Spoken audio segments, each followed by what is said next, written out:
আসসালামু আলাইকুম প্রিয় জব ক্যান্ডিডেটস, যারা এনটিআরসি ফিজিক্সের জন্য প্রিপারেশন নিচ্ছেন। আজকে আমরা কঠিন অবস্থার পদার্থবিজ্ঞান বা সলিড স্টেট ফিজিক্সের উপর কিছু এমসিকিউ প্রবলেম সমাধান করব। আমাদের প্রথম প্রশ্নটাই হচ্ছে, একটি সরল ঘনকাকার বা ইংলিশে বলে সিম্পল কিউবিক ল্যাটিসের প্যাকিং ফ্র্যাকশন কত? সো এটা তো মুখস্থ করতে হবে, এর আগে আমরা ভিডিওতে এগুলো নিয়ে আলোচনা করেছিলাম। সো এটা উত্তর হবে হচ্ছে 0.52, বা পার্সেন্টেজে বললে এটা হবে 52%।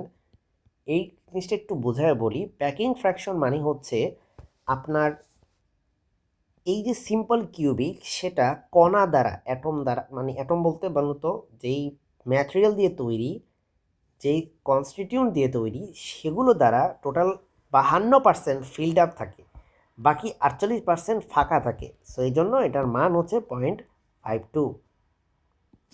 আশা করি বুঝতে পারছেন যে প্যাকিং ফ্যাশনের কাজ কী।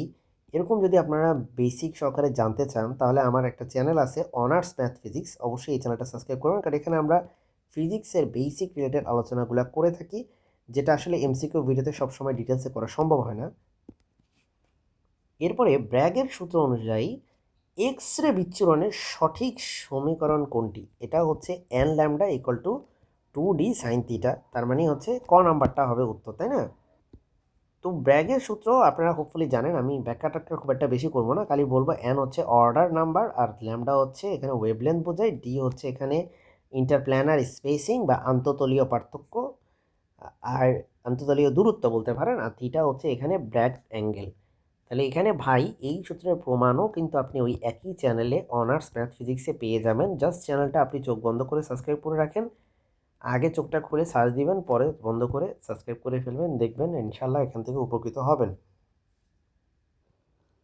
তো আমাদের প্রশ্ন এখন হচ্ছে যে মিলার সূচক 100 তলটি নিচের কোন অক্ষকে ছেদ করে? শুধুমাত্র এক্স অক্ষ হবে এটা উত্তর। এটা আমি একটু ব্যাখ্যা করি, তাহলে আরও ভালো আপনি বুঝতে পারবেন। সেটা হচ্ছে মিলার সূচক, এই যে 100, এটা হচ্ছে এইচ, এটা হচ্ছে কে, আর এটা হচ্ছে এল এর মান। সো এগুলাকে রেসিপ্রোকাল নিতে হবে, উল্টাইতে হবে। ওয়ানের উল্টা হচ্ছে ওয়ান, জিরোর উল্টা হচ্ছে ইনফিনিটি, আর এই জিরোর উল্টা হচ্ছে ইনফিনিটি, তাই না?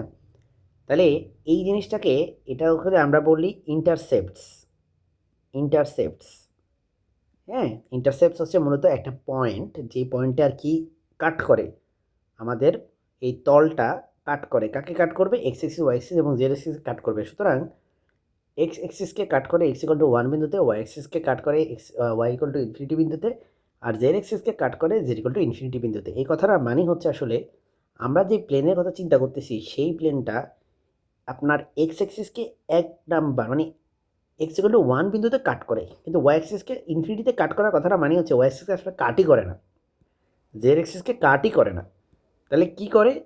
ওয়াই এক্সিস আর জেড এক্সিসের প্যারালেল, ওয়াই এক্সিস যদি এরকম হয়, আমাদের প্লেনটা তার প্যারালেল, মানে কাট করে না। বুঝতে পারছেন? আপনার যদি মিলার ইন্ডেসিসের নারী নক্ষত্র সব কিছু জানতে ইচ্ছা করে, একটু ডিভিশন দিতে ইচ্ছা করে, তাহলে আপনার জন্য সবচেয়ে বেস্ট হচ্ছে অনার্স ম্যাথ ফিজিক্স চ্যানেলটা সাবস্ক্রাইব করে রাখা। কারণ অনার্স ম্যাথ ফিজিক্স এই চ্যানেলে আপনি গেলে একটা প্লে লিস্ট পাবেন, যে প্লে লিস্টের নাম হচ্ছে ফিজিক্স 2 কোর্স। এই প্লে লিস্টে দেখবেন, এই প্লে লিস্টের একেবারে শুরুর ভিডিও থেকে আপনি যদি দেখেন, প্রথম 6-7টা ভিডিওতে, ইনফ্যাক্ট প্রথম 10টা ভিডিওতে আপনি শুধুমাত্র সলিড স্টেট ফিজিক্স নিয়েই ভিডিও পাবেন, এবং সেটা মিলার ইন্ডিসিসকে কাভার করে খুবই ভালোভাবে। আমি মিলার ইন্ডিসিসের উপর প্রায় 7 থেকে 8টা ভিডিওই করছি। সো এত ভিডিও একটা টপিকের উপর করার এইটাই কারণ, যাতে মিলার ইন্ডিসিস পৃথিবীর তরে, এ জীবনের তরে শেষ হয়ে যায়। ঠিক আছে? সো যেমন ধরেন, যদি কথার কথা পরীক্ষায় আপনার এমসিকিউতে এই টাইপের মিলার ইন্ডিসিস আসে, তাহলে তো কাজ শেষ। ঠিক আছে? সো এইরকম টাইপের যে নেগেটিভ যেগুলো, সেগুলো টাইপের গুলোও যাতে আপনি পারেন, সেখানে সেই আলোচনা করা হয়েছে। তো যদি চান যে একটু বেসিক থেকে পড়ি, আমি খালি এই এমসিকিউ পারলে কিন্তু হবে না, কারণ পরীক্ষায় কোন এমসিকিউ আসবে কে জানে। এরপরে হচ্ছে আপনার ডিবাই মডেলে উচ্চ তাপমাত্রায় ল্যাটিস তাপগ্রাহিতা সিবি এর মান কত হয়? সিবি এর মান হয় হচ্ছে 3R।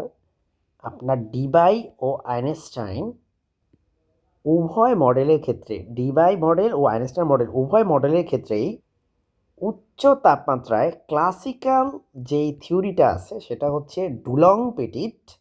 আমি জানি না, আল্লাহ জানে উচ্চারণ ঠিকঠাক করছি কিনা, আমি তো এমনিই পড়তাম।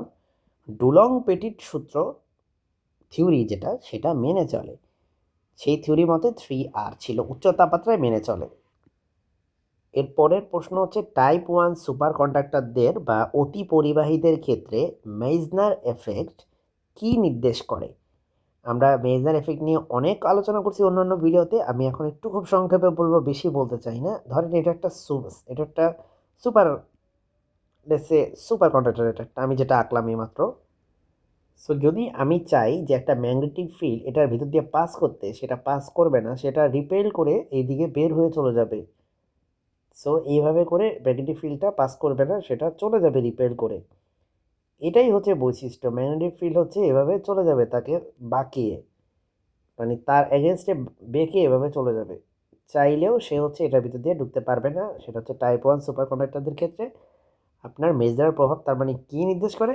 নির্দেশ করে হচ্ছে ডায়াম্যাগনেটিজম। কারণ ডায়াম্যাগনেটিক সাবস্টেন্সের বৈশিষ্ট্য এটা, তারা তারা যেটা করে, ডায়াম্যাগনেটিক সাবস্টেন্স, তারা হচ্ছে ম্যাগনেটিক ফিল্ডকে রিপেল করে, বিকর্ষণ করে। সুপার কন্ডাক্টরও ম্যাগনেটিক ফিল্ড এখানে বিকর্ষণ করতেছে, সুতরাং সুপার কন্ডাক্টর এখানে ডায়াম্যাগনেটিজম শো করতেছে। ফার্মি লেভেল বলতে কি বোঝায়? ফার্মি লেভেল নিয়ে এর আগেও আমি আলোচনা করেছিলাম এমসিকিউ। ফার্মি লেভেল বলতে বোঝায় যে সর্বোচ্চ দখলকৃত শক্তি স্তর 0 কেলভিন তাপমাত্রার ক্ষেত্রে। আপনারা আমার আগের ভিডিওগুলো দেখার জন্য এনটিআরসি ফিজিক্স যেই চ্যানেলটা থেকে এখন ভিডিওটা দেখতেছেন, সেই চ্যানেলটা অবশ্যই সাবস্ক্রাইব করে রাখবেন, কারণ অসংখ্য এমসিকিউ ভিডিও অলরেডি দেওয়া হয়েছে এবং সামনে দিতে থাকবো ইনশাল্লাহ। একটি ফেস সেন্টার্ড বা এফসিসি, ফেস সেন্টার্ড কিউবিক ল্যাটিসের কোঅর্ডিনেশন নাম্বার কত?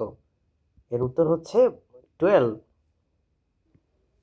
ফেস সেন্টার্ড কিউবিক যে কাঠামো, সেই কাঠামোতে যে কোনো অ্যাটম, বা যে কোনো অ্যাটম বলতে যে কোনো রকম মলিকুল বা অ্যাটম, সেটা হচ্ছে আপনার তার আশেপাশে 12টা নেইবারিং পার্টিকেল থাকে।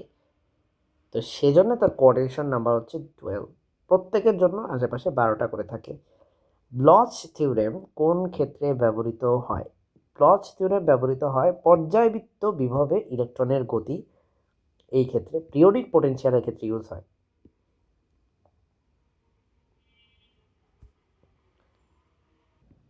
হল কোফিশিয়েন্ট ঋণাত্মক হলে পদার্থটি কী ধরনের? এটা হলিং হবে না, এটা হল হবে। উত্তর হচ্ছে ঋণাত্মক হইলে এটাকে আমরা বলি এন টাইপ সেমিকন্ডাক্টর, আর যদি ধনাত্মক হয় তাহলে সেক্ষেত্রে সেটা হবে হোল বা পি টাইপ। এবার ল্যাটিস কম্পনের কোয়ান্টামকে কি বলে? ল্যাটিস কম্পনের কোয়ান্টামকে বলা হয় ফোরন।